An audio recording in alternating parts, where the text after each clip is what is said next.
Remember, we don't read these for the cover. Here's another list of things I've learned reading historical romance by Beverly Jenkins. In Rebel, I learned that Black missionaries in the North lent their services to all Southerners after the Civil War, primarily to Black Southerners who just got their freedom who did not know how to read. A lot of these missionaries helped with food, shelter, education, whatever you could think of, they did it. In Midnight, I learned about the role that Black people played during the Revolutionary War. One, we were never told that there were free Black people in the colonies at the time that had their own communities and even put small political organizations just to organize to help free the Southern Blacks. The book was fascinating because it talked about the complex conversations that were had from Black people who were in line with the colonies and Black people who were in line with the British. At the end of the day, both sides promised freedom, but we saw what happened there. In Something Like Love, Wild Sweet Love, and Topaz, we learn about the plight of the Black Seminole people.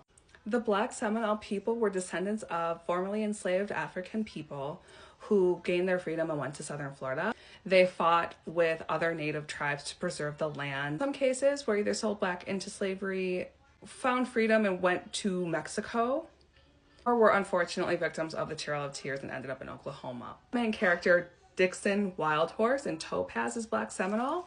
Our female main character in Wild Sweet Love, Teresa July, is Black Seminole. And our male main character, Neil July, is Black Seminole. Yes, these two are siblings. In both Jewel and Vivid, we learn about August 1st.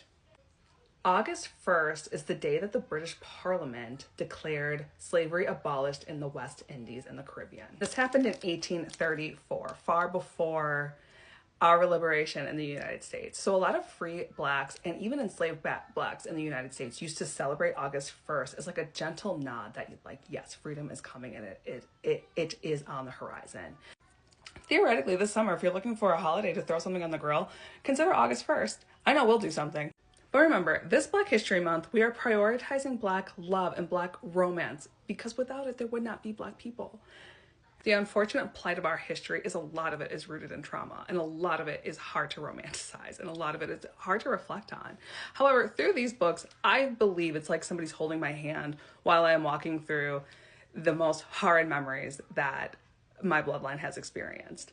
And I think it's important to reflect on and celebrate some of these key players in our plight for freedom and just the change makers of our history. Some of these stories are about lesser known people that did not make the history books, but their influence is something that's still very important to us today.